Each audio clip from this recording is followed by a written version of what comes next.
Di tengah upaya damai muncul isu Presiden Iran Masoud Pezeshkian mundur dari jabatannya. Isu ini muncul karena menduga adanya perbedaan pandangan dengan Korps Garda Revolusi Iran.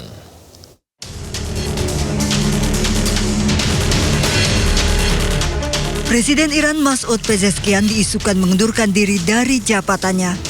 Spekulasi pengunduran diri Pezeshkian mencuat setelah sejumlah media asing melaporkan adanya surat yang dikirim ke pemimpin tertinggi Iran, Mojtaba Khamenei. Isu perpecahan Pezeshkian dengan Garda Revolusi Iran juga menguat karena perbedaan pandangan terkait negosiasi damai. Namun akhirnya Pezeshkian muncul dan membantah isu pengunduran dirinya.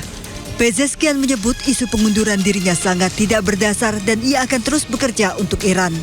آماده‌ایم برای هر گونه سختی، آماده‌ایم جانمون رو، زندگیمون رو در راه این انقلاب و مردم کشورمون فدا کنیم، ولی به هر حال این چیزیه که باید همه ماها با همدیگه کمک بکنیم و این راه رو بریم. اینو باید هم خودمون آماده کنیم، هم مردم عزیز ما باید نسبت به این قضیه آگاه باشن و کمک بکنن و این چیزیه که هم از صدا و سیما من انتظار دارم در حقیقت در بحث‌ها و تحلیل‌هایی که می‌کنن یا تحلیلی هم از وضعیت داخل داشته باشیم که ما در چه وضعیتی هستیم و مردم چگونه باید با ما همراهی کنند. Pemerintah Iran menyebut berita palsu sengaja dihembuskan untuk menciptakan kericuhan dan perpecahan yang bisa menyebabkan kekalahan pada Iran di tengah konflik yang masih memanas. Bandara Internasional Ben Gurion di Tel Aviv dipenuhi pesawat pengisian bahan bakar milik Angkatan Udara Amerika Serikat sebagai persiapan untuk eskalasi dengan Iran. Sejak konflik Israel-Iran memanas, area Bandara Internasional Ben Gurion dipenuhi pesawat pengisian bahan bakar militer Amerika Serikat hingga aktivitas penerbangan sipil terganggu. Kepadatan pesawat militer mulai menimbulkan dampak besar bagi sektor penerbangan sipil di Tel Aviv.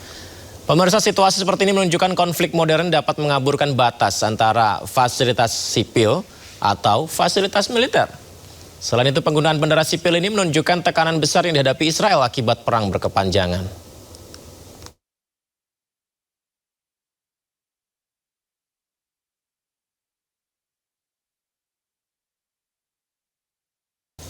Perdana Menteri Israel Benjamin Netanyahu mengumumkan akan menyerang Beirut secara besar-besaran. Hal ini memicu kepanikan warga Beirut dan memicu gelombang eksodus masif di Libanon.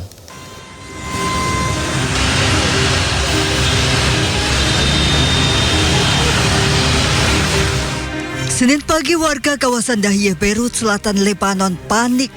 Mereka mengemasi barang berharga milik mereka dan berhamburan mengendarai kendaraan. Warga berbondong-bondong menuju keluar kota meninggalkan Beirut. Sebelumnya, Perdana Menteri Israel Benjamin Netanyahu memerintahkan IDF untuk segera menyerang Beirut.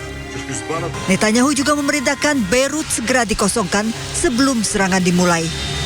Perintah serangan ke Beirut pun memicu kepanikan warga. Kemacetan di seluruh titik jalanan keluar kota Beirut. Gelombang eksodus ribuan kendaraan roda 4 dan roda 2 memadati jalan raya.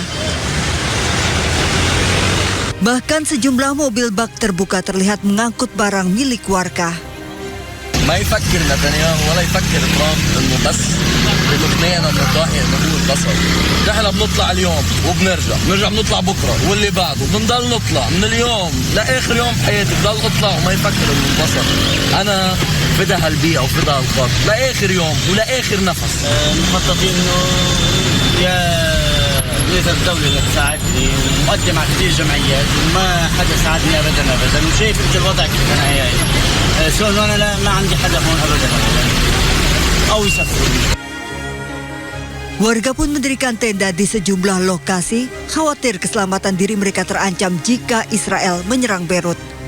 Sementara itu, Israel telah menetapkan garis kuning di Lebanon Selatan untuk mencegah penduduk kembali ke daerah yang telah diduduki. Tindakan Israel ini mengindikasikan mereka akan memperluas daerah pendudukan ke Lebanon setelah Palestina. Sementara itu, Iran menegaskan gencatan senjata di Libanon menjadi syarat yang tidak terpisahkan dalam kesepakatan damai yang ditawarkan Iran kepada Amerika Serikat.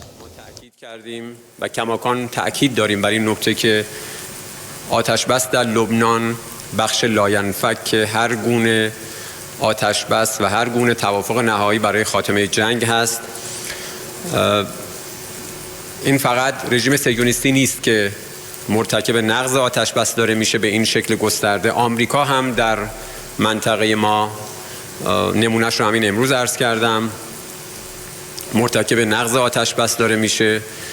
اضافه بکنید به این نقض آتش بس تداوم راهزنی دریایی و تعرض به کشتیرانی تجاری ایران که خود هم نقض آتش بس است و هم مصداق اقدام تجاوزکارانه علیه ایران.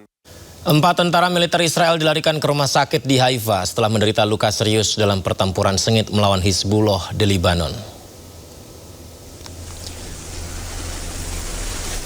Evakuasi keempat tentara Israel dilakukan menggunakan helikopter. Keempatnya terluka dalam perluasan operasi darat Israel ke arah Kastel Beaufort, wilayah terdalam yang berhasil ditembus Israel dalam 2 dekade terakhir. Eskalasi ini memicu gelombang pengungsian masif yang melibatkan 1 juta warga Libanon. Serangan ini menjadi bukti tuduhan Libanon kepada Israel yang menerapkan taktik pembumi hangusan terhadap Libanon.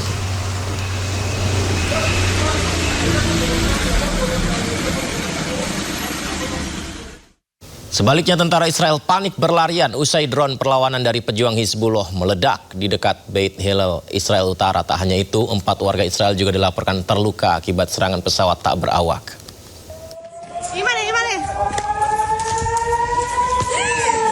Tentara Israel panik berlarian usai drone perlawanan dari pejuang Hizbullah meledak di dekat Beit Hillel, Israel Utara.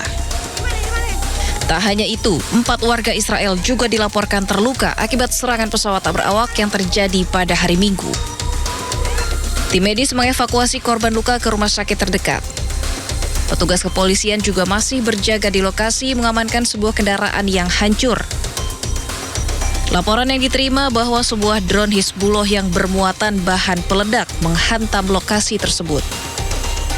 Kejadian ini terjadi bersamaan dengan perebutan kastil strategis oleh pasukan Israel dalam invasi ke Lebanon yang sedang berlangsung. Kerusakan parah terjadi di sekitar rumah sakit Jabal Amel Tire, Libanon Selatan pada hari Senin waktu setempat akibat serangan udara Israel. Serangan itu menghantam bangunan permukiman dan area parkir di dekat rumah sakit. Israel serang rumah sakit Libanon. Kita lihat pemirsa gambarnya, bangunan-bangunan yang hancur. Rekaman video ini menunjukkan pemandangan kehancuran setelah dugaan serangan udara Israel di sekitar rumah sakit Jabal Amel di Tiris, Libanon Selatan.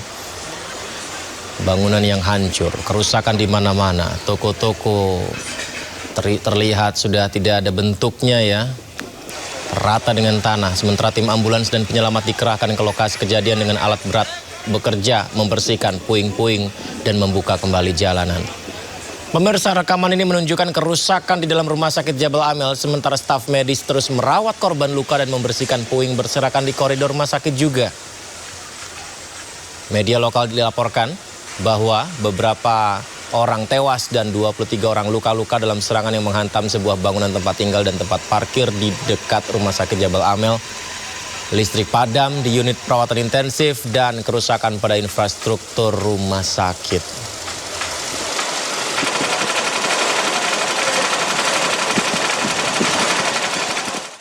Selain rumah sakit, salah satu bangunan di Libanon juga tidak luput dari sasaran serangan Israel, yakni restoran mewah milik seorang chef sekaligus selebgram ternama asal Libanon.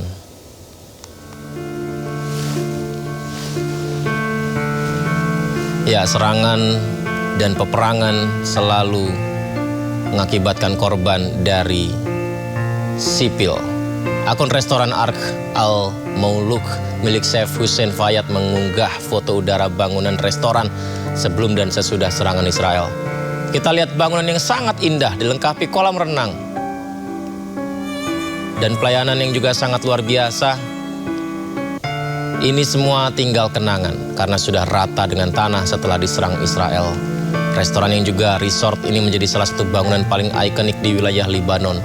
Kehancuran terletak di kawasan Wadi Al-Hajir menjadi kehilangan besar yang tidak hanya memukul sektor pariwisata lokal, tapi juga menyisakan duka mendalam bagi misi kemanusiaan di tengah kecamuk perang. konflik berlangsung, restoran Ark Al Muluk dikenal luas karena kedermawanannya dalam menyediakan ribuan paket makanan gratis bagi keluarga-keluarga Libanon yang terlantar dan mengungsi dari rumah mereka.